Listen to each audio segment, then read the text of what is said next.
What's up, guys? Just want to say God bless you. And, this is Edwin and this is Dina. This is our YouTube channel for our youth. For all of you who guys who know us already, from our church, Ministerio Internacional de Avivamiento. This is the YouTube channel that we have, something that God put in our hearts to have. And for this time that we're in this, quarantine time, that we can get together. God bless you guys. We miss you so much, but we're here to bring you this week's Bible study through here, and we hope it blesses you, and we hope that encourage you guys to get to know this Bible a little more, okay? Yeah. All right, so we're going to be continuing the lessons that we've been doing for the past couple of weeks, from when we had Bible study at my house and through the first video that we had. And we're up until right now where it is Genesis 18.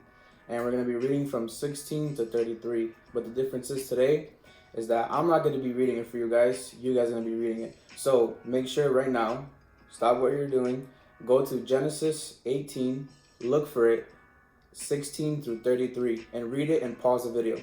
And when you're done, you come back to the video. All right. So in this little section right here, we have Abraham here talking to God, and he's interceding for the people in Sodom and Gomorrah. And when I say Gomorrah, I don't mean the character in the Marvel Cinematic Universe. I mean the city of the two cities that we all know. Everyone knows about those two cities. And he's basically interceding for them so that God won't destroy them, because that was God's plan, because those two cities were known for being really bad, very sinful, and the ways that they lived weren't up to God's standards. It was not good over there. So, and you could tell how he's going. What if there's 50 people and 40? And, he just goes down all to see if God could end up not destroying it. So, basically, that's what his job was to intercede for these people, because he knew that there was at least someone there that was righteous enough to be saved from it all. And that's the whole part of what this part is about.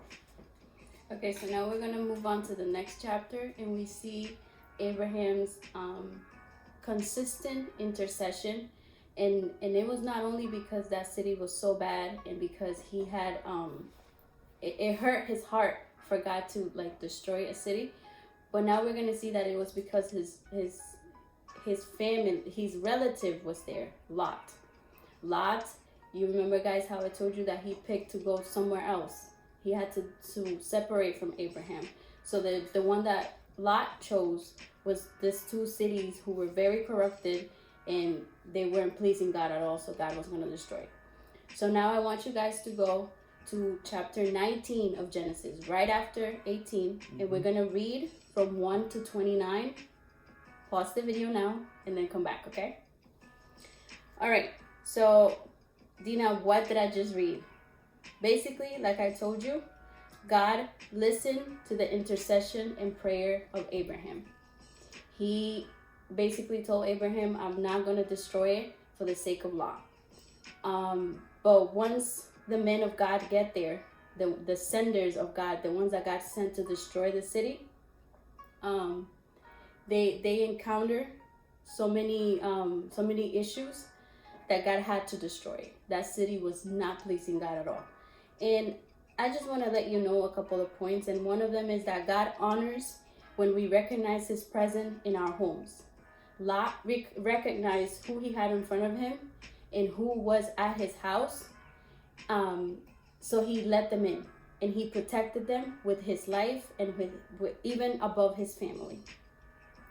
Another thing that this teaches us is that your example, when you give example to other people, it's louder than your lessons. Abraham taught Lot who God was.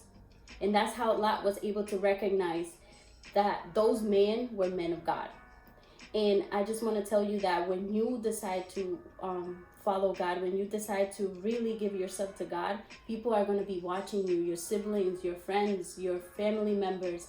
And there are people who you may not even know. They're going to follow your steps, and they're going to recognize and know God by how you know him and how you teach them. Another thing that we learn is that when God gives us a word, it's going to make people uncomfortable.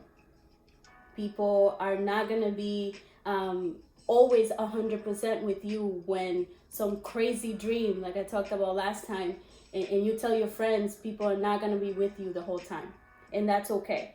I touched this point because Lot's daughter's fiancés thought that Lot was crazy, that there was not going to be no destruction in those cities, and they just laughed and went back to sleep. And they stayed. They were destroyed with the whole city. Another thing that we learned is that even when we hesitate, God pushes to our safety. It says that God literally, those men rushed them out of their house and told them where to be safe. Go, get out of here, because God wants to destroy the city, and he's not going to touch you. He's not going to destroy you for the sake of Abraham. So just go to where you're safe. And the last thing they said, it was not to look back. And because Lot's wife looked back, she became a pillar of salt. When God tells you not to look back, don't look back. When God tells you not to ever go back to something, do not go back to it. Because in the end, it's for your safety, and you're going to see a better place. You're going to have something better in your hand. Trust me, he's not going to leave you empty-handed. Okay? But we need to obey when he says not to look back. Yeah, so if we could take any of this into consideration of what we spoke about today, is that, there's always that one person who is interceding for us, praying for us. It could be your parents, it's us, your pastors, some family members or friends. And, and at the end of the day, God has your back. And the next part is...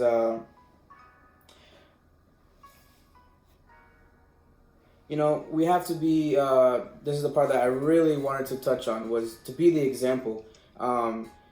We have to be an example. We have to set an example because we are, part of the kingdom of Christ.